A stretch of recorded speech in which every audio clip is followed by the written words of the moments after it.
Duduk yang rapi. Mulutnya dikunci. Oke, sebelum belajar, mari kita berdoa terlebih dahulu. Yuk, duduk. Siap berdoa. Mulai. Bismillahirrahmanirrahim. Raditu billahi robba wa bil islami dina wa bi Muhammadin nabiyya wa rasulah. Rabbi zidni ilman warzuqni fahman bi rahmatika ya arhamar rahimin. Rabbana atina fid dunya hasanatan wa fil akhirati hasanatan wa qina adzabannar. Amin.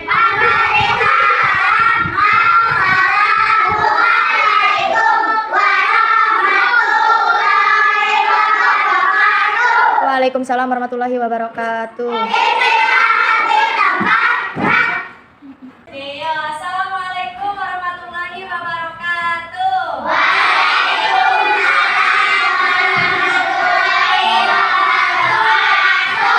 Selamat pagi.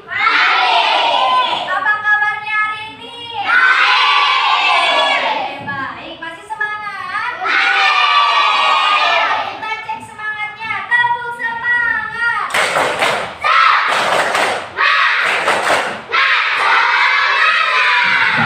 Ada lagi kalau misalkan pramuka tepuk apa ya?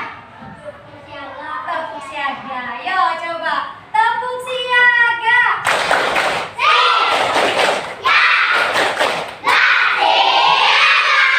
Oke, baik, di sini Ibu akan mengasih materi tentang Dwi Satya dan Dwi Dharma. Nanti kalian ikuti apa kata Ibu ya. Ya, Dwi Satya. Demi kehormatanku, aku berjanji akan bersungguh-sungguh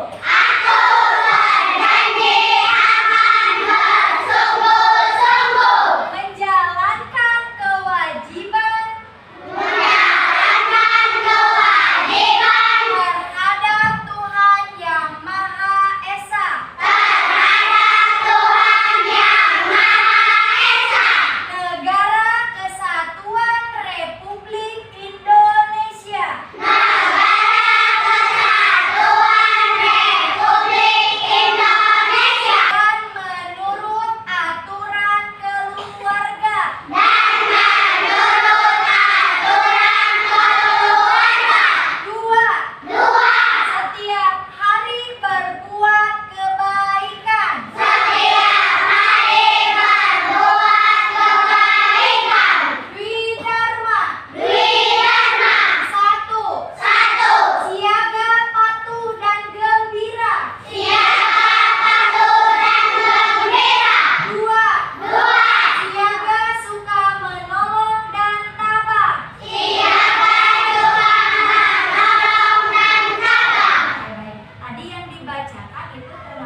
tertib. Ada lagi jujur, berperilaku jujur. Salah satu contohnya seperti apa?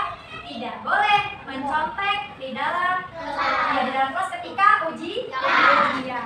Terus ketika menemukan uang, ya tidak boleh langsung dimasukkan ke dalam kantong. Harus dikasih tahu sama temannya ini punya siapa. Itu sudah termasuk perilaku jujur. Pinjam apapun itu harus bilang, tidak boleh mengambil. Iya, mengambil langsung atau mengambilnya. Terus yang ketiga yaitu bertanggung jawab. Salah satu contoh dari bertanggung jawab itu seperti apa? Ketika kalian di sini ada jadwal piket, kalian harus dilaksanakan dengan bentuk dan rasa tanggung jawab. Ada yang mau ditanyakan sampai sini? Tidak. Oke, terima kasih. Baik, di sini saya akan menjelaskan beberapa kasus karakter yang terjadi pada anak. Adapun yang pertama yaitu kasus bullying atau perundungan bullying. Adalah pengalaman yang terjadi ketika seseorang merasakan teraniaya, tidak berdaya untuk mencegah terjadinya perilaku buruk terhadap dirinya, terus takut hal itu akan terulang kembali. Contohnya yaitu mengejek teman satu dan teman lainnya, terus memberikan ucapan yang tidak pantas ke temannya, menghina, banyak sekali kasus seperti mengejek nama orang tuanya gitu kan. Ada lagi contoh lainnya seperti teman sekelas memanggil teman yang lainnya dengan nama ejekan yang tidak enak di hatinya gitu kan. Terus membuat merasa dirinya itu kalau diejek tidak nyaman gitu. Kasus yang kedua yaitu anak nakal. Sebenarnya anak itu tidak ada yang nakal, tapi tergantung dari segi lingkungannya masing-masing. Salah satu contohnya yaitu ketika di sekolah anak-anak itu merusak fasilitas sekolah seperti mencoret-coret dinding gitu, mencoret-coret meja, terus bisa lagi merusak pintu atau jendela gitu kan. Terus ada hal-hal yang lainnya. Dan yang terakhir yaitu kasus pemalakan. Kasus pemalakan ini bisa terjadi karena lingkungan juga gitu kan, seperti pemalakan ini yang berarti merampas, bisa jadi kakak kelas gitu untuk meminta kepada adiknya dengan adik kelasnya dengan secara terpaksa seperti itu.